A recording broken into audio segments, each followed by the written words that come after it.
Bueno, y estamos todos impactados un poco y siguiendo lo que está pasando al otro lado de la cordillera con la CryptoGate, como se llama ya a estas alturas, lo que ocurrió con la famosa criptomoneda que le llaman meme cripto, llamada Libra, y que fue, según algunos, promocionada. Según el presidente Milei, no la promocionó, solo la difundió. Es rara la diferencia. Sí. Y sutil. Además dice, en mi cuenta personal, como si él pudiera desdoblarse entre ser presidente y ser ciudadano argentino. Bueno, ¿cuáles son las consecuencias políticas de esto? ¿Cómo se va agrandando? ¿Hacia dónde va este escándalo? Para eso, para analizarlo, tenemos a un experto, analista político y columnista del diario La Nación de Argentina, Claudio Yaquilín. Estamos, Claudio, contigo. Te vemos además a través del streaming. Qué gusto saludarte. Aquí está Claudia Álamo y Constanza Santamaría. Nos conocemos nosotros. He tenido el honor de entrevistarlo allá en Argentina. ¿Cómo estás, Claudio? Hola, Constanza. Hola, Claudia. ¿Cómo están? Un placer. ¿Qué tal, Claudio? Muchísimas gracias. Claudio, a ver, hagamos un barrido de cómo sigue este tema que tiene el tomado... último capítulo, sí, digamos. Porque tiene tomado los titulares, pero no solamente es un tema de titulares, este es un tema profundo, digamos, con muchas consecuencias políticas, económicas, que ya, digamos, aterriza también en Estados Unidos. Se habla de un juicio político al presidente Milei, la entrevista de ayer tarde en que él sale a dar explicaciones respecto de esto. ¿Cómo lo ves para poder arrancar? Bueno, lo primero que yo diría es, este es un escándalo que ya tiene casi 4 días, va a cumplir hoy, y no ha podido bajar la intensidad, sino que solo ha crecido. Y me parece que este es el punto más grave para el gobierno, porque no ha podido dar una explicación que sea suficiente para acallar las críticas o para dar una explicación que satisfaga todas las dudas que ha generado. Y solo, por el contrario, ha crecido el escándalo. Y todas las acciones que ha hecho lo ha puesto al gobierno y al presidente en particular, trastabillando frente a las preguntas más elementales y además dando muestra de que no puede exponerse siquiera a una entrevista abierta y en vivo, mucho menos a una conferencia de prensa, lo cual hace dudar seriamente qué pasaría si este presidente tuviera que ir a explicar esto al Congreso o ante los tribunales. Este me parece que es el punto inicial sobre el que yo partiría. Luego es un escándalo que tiene consecuencias por lo menos en 3 planos. Uno es el plano político, donde hay un pedido de juicio político que muy difícilmente prospere, primero porque además ha sido hecho por el kirchnerismo, cuya autoridad en la materia, autoridad moral, es baja, y que los números para llegar a tenerlo, que son 2/3 de la Cámara de Diputados, como para iniciar la comisión investigadora, sería casi imposible e impensable hoy. Pero en el plano político, claramente lo que hay es un daño reputacional al capital simbólico del presidente por 2 vías. Una, porque este presidente vino a decir que estaba fuera de cualquier beneficio que se pudiera obtener a través de él y de sus allegados, y en contra de lo que había sido lo que él llamó la casta. Claro. Este me parece que es un daño reputacional en tanto términos morales, diría, y capital político. En el segundo plano, porque él se presenta como una autoridad en materia económica financiera y después termina alegando torpeza e ignorancia para justificar lo que pasó con este caso. Es decir, todas las críticas que él hace de una manera extremadamente violenta contra quienes lo contradicen en esa materia, bueno, empiezan a ponerse en duda. En segundo lugar, lo que yo diría es un daño económico. Primero porque lo que hace poner en duda es la credibilidad y la autoridad de un presidente que lo que está haciendo es tratando de cambiar el rumbo y la cultura de la Argentina y abriendo inversiones cuando le da lugar a inversores o a emprendedores que son casi, sin duda, unos estafadores y los ponen en el círculo íntimo. Y en tercer lugar, tiene consecuencias judiciales. Hay más de 120 denuncias ya presentadas en la justicia argentina, pero con un agravante: que se ha presentado una denuncia ante la Stock Exchange Commission en Estados Unidos, claro, la SEC. Y ante la SEC, exactamente, y ante los tribunales de los Estados Unidos, lo cual abre un escenario complejo en el plano internacional para un país que ya tiene muchos casos en tribunales internacionales y en los Estados Unidos.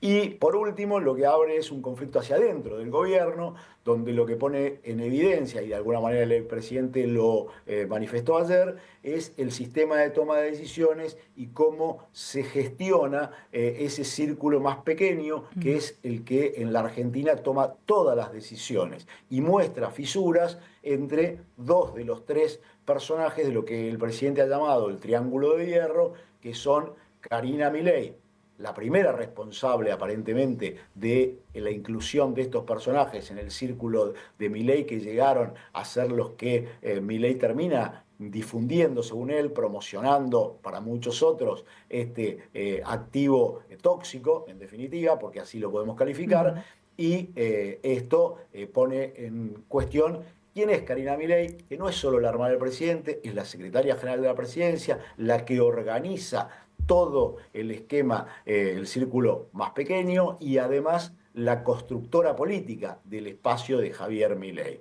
Entonces, acá tiene otra derivación que me parece que es de suma gravedad. Claudio, bueno, dice, hace un muy buen... No, impresionante, porque en el fondo tú lo que describes es una bomba de racimo. Sí, o sea, esto de Javier Milei es realmente tiene una cantidad de esquirlas y de posibles consecuencias que, bueno, por alguna parte esto va a explotar. Si es que no está explotando. Ya explotó, bueno, pero puede seguir explotando. Puede seguir explotando. Claro, eso. Exactamente. Sí. Ahora, exactamente. Ahora, lo que hace Javier Milei ayer, o lo que pretende hacer, ¿cierto?, es salir a hablar, porque se había mantenido como en silencio después de que se bajó ese tuit, lo borró, o tuit, yo digo tuit, pero es X, lo borró, estuvo 4 horas, entiendo yo, el famoso tuit donde él difundía, según él, promocionaba, según otros, la famosa Libra. Y después aparece, como que se desaparece Javier Milei, y aparece ayer en esta entrevista que, como tú dices, es una entrevista, la estábamos analizando nosotros con Claudia, tratando además de no ser tan duros con el periodista, porque entiendo que lo están criticando hoy día, pero es una entrevista donde intervienen los asesores que están ahí, que en la mitad de la entrevista dicen que una pregunta no o que una pregunta sí, se edita la entrevista. Es un medio, bueno, es TN, es la televisión argentina. No sé cómo lo ves tú desde el punto de vista digamos, de que si logra o solo empeora, si logra algo, porque era una estrategia comunicacional la que se hizo ayer con esa entrevista, y tratar de alguna manera, no sé si tú lo ves así, de Milei despegarse de su responsabilidad, insistir en que él no tiene nada que ver. Da la impresión que tampoco ataca mucho a este norteamericano, que es el creador de esta criptomoneda, Hayden Davis. Él dice que lo conoce, no lo ataca directamente, no habla de estafa.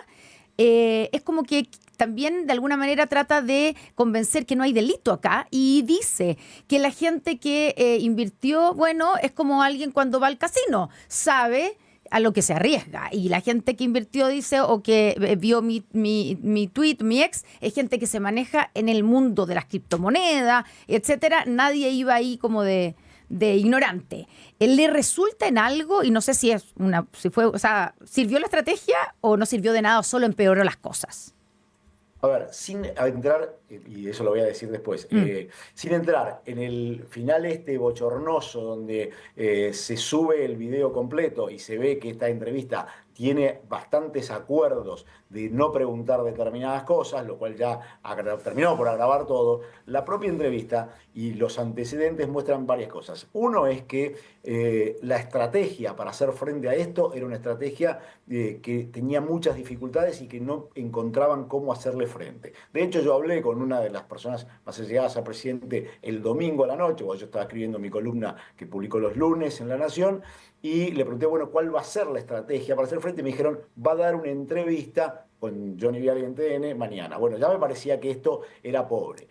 No solo el presidente se llamó a silencio en las redes sociales, donde él es un activo protagonista, después del escándalo que empezó el viernes por la noche, sino que hablaba de otras cosas. Pero con un agravante, vuelve antes de la entrevista a aparecer con este tema, reposteando un tuit que había hecho un inversor, un hombre del mundo de las finanzas, que en su momento estuvo por ser miembro del gobierno, que de alguna manera hizo que este proyecto Libra volviera a recuperar este meme coin o shitcoin, como también le llaman, recuperara valor, lo cual agrava la situación.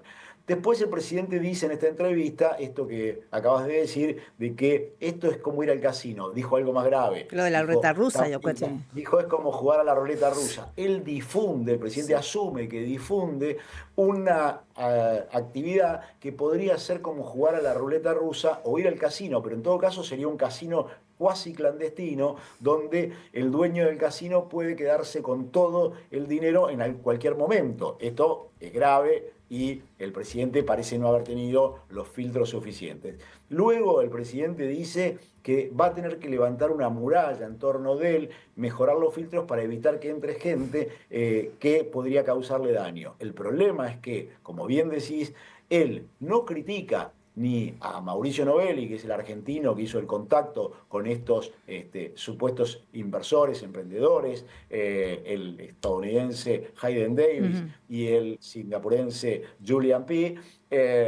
En los dos casos no critica a ninguno de los dos, es decir, y además no critica a quien le abrió la puerta, que es su hermana, a quien él calificó como la dueña de la guillotina, la Robespierre de su gobierno, que ejecutaba a quienes se equivocaban. Es decir, Robespierre o Guillotin han sido hoy los que deberían estar en la guillotina si se siguiera esa lógica. Esto es de una gravedad enorme porque muestra que ese esquema de toma de decisiones, ese círculo de poder, hoy tiene unas enormes fallas y que no pueden limpiarlo, porque este es el problema. No pueden sacarse de encima ni a Hayden Davis, ni pueden sacarse de encima a Mauricio Novelli, ni pueden sacarse a la secretaria general de la presidencia. Sí. En este dibujo, digamos, de esta gran crisis que, como tú señalas, política, económica, reputacional, una parte tiene que ver con lo que dice el presidente Milei ayer, ¿no? Que va a tener que, en el fondo, restringir el mood. Me llama la atención la imagen, ¿no? De levantar, como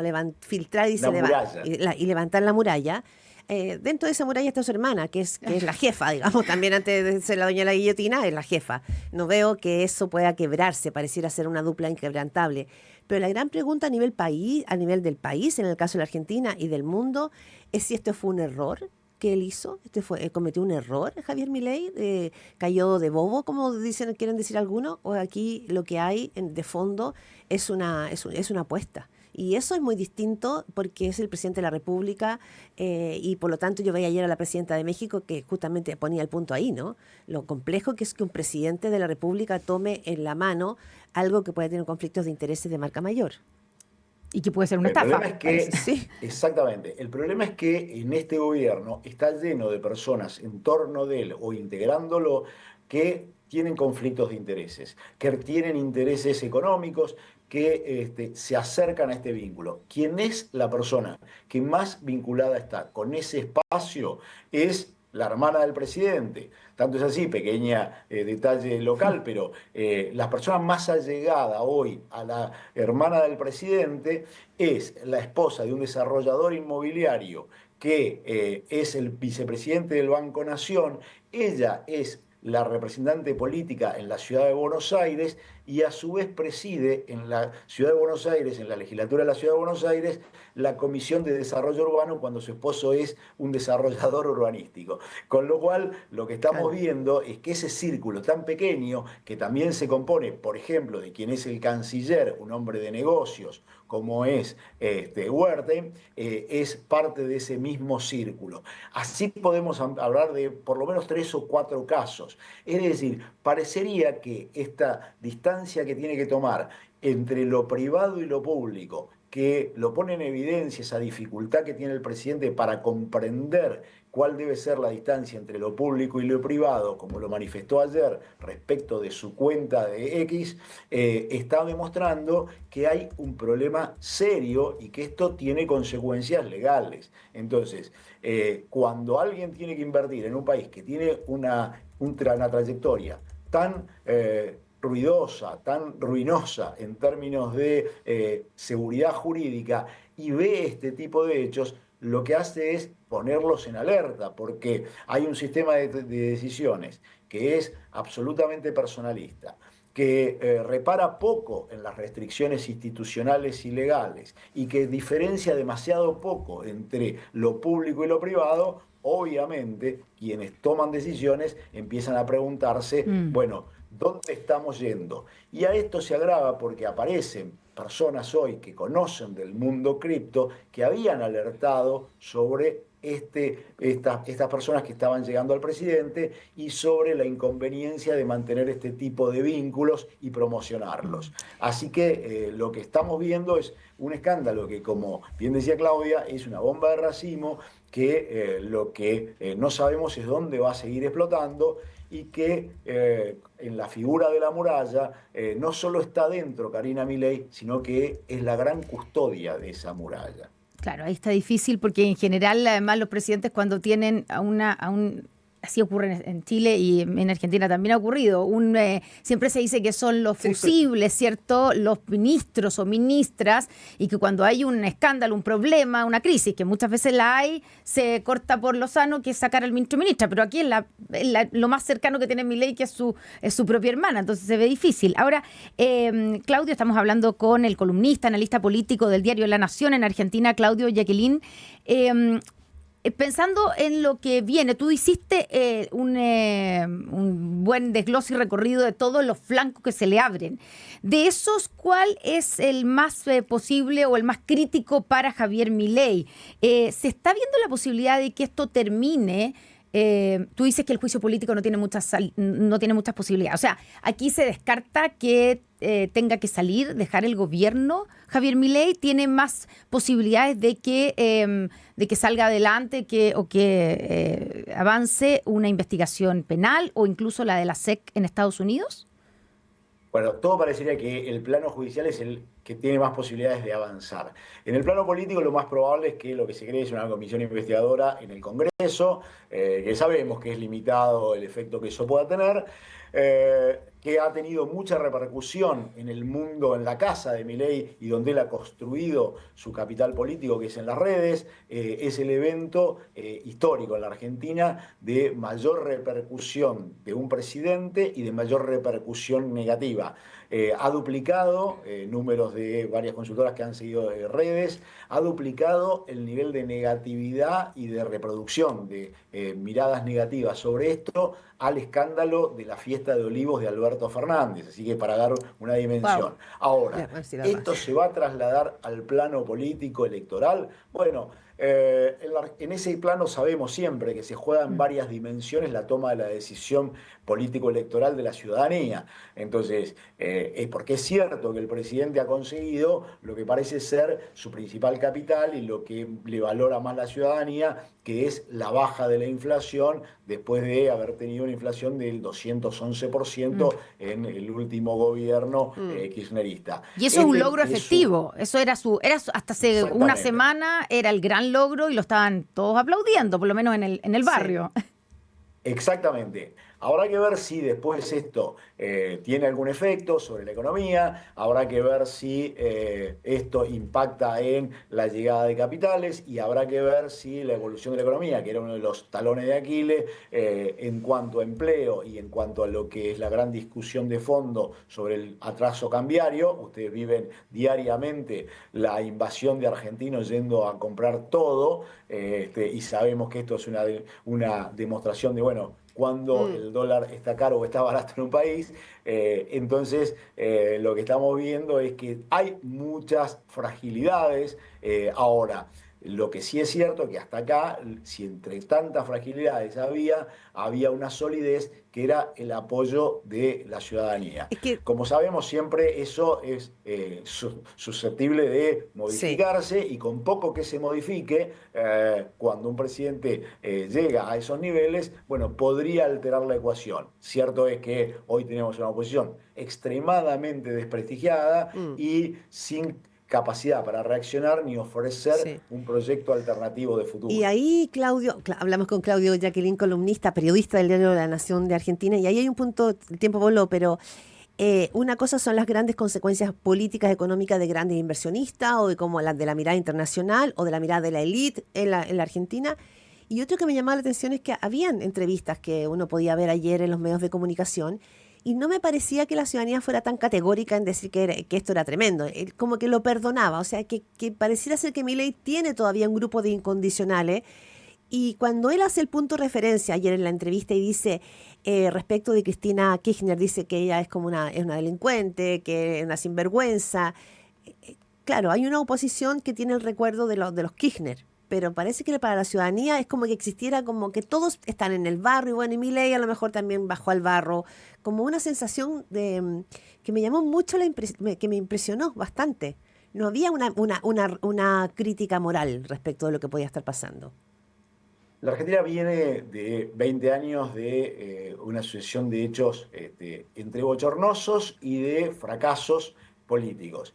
Este me parece que es el sustrato sobre el que se para todo esto y es lo que de alguna manera le da algún oxígeno a Milei para enfrentar esta crisis. El problema es que viene enfrentando una sucesión de crisis, que ha salido airoso. Hasta que esto probablemente no tenga una consecuencia en la economía real de todos los días de los argentinos, es probable que digan, bueno, a lo mejor, y es un poco lo que pasa con Milei, tenemos que tolerar estas excentricidades, estas rarezas, Sí. lo que había antes tampoco es un dechado de ejemplos morales, y a lo mejor, bueno, el loco, como de alguna manera dicen, es el que nos va a sacar con sus excentricidades. Bueno, este me parece que es el punto que hoy empieza a jugarse Sí. y donde esta novedad también hay que ver cuánto impacta sobre su capacidad para enfrentar estas situaciones. Un consultor político decía hace pocos días, la Argentina no solo requiere de estabilidad macroeconómica, también requiere de estabilidad emocional en los liderazgos y en la conducción. Bueno, me parece que este es el punto Sí. que va a estar poniéndose en juego. Claudio Yaquilín, columnista, periodista también del diario La Nación de la Argentina, muchísimas gracias. La verdad, impresionante tu análisis. Buenísimo. Porque nos permite también desde aquí mirar muy en panorámica esta crisis que está desatada ahí en la Argentina. Muchísimas gracias. Muchas gracias, a ustedes, Claudia y Claudio. Constanza. Un gusto. Un abrazo grande. Un Gracias. abrazo. Igualmente.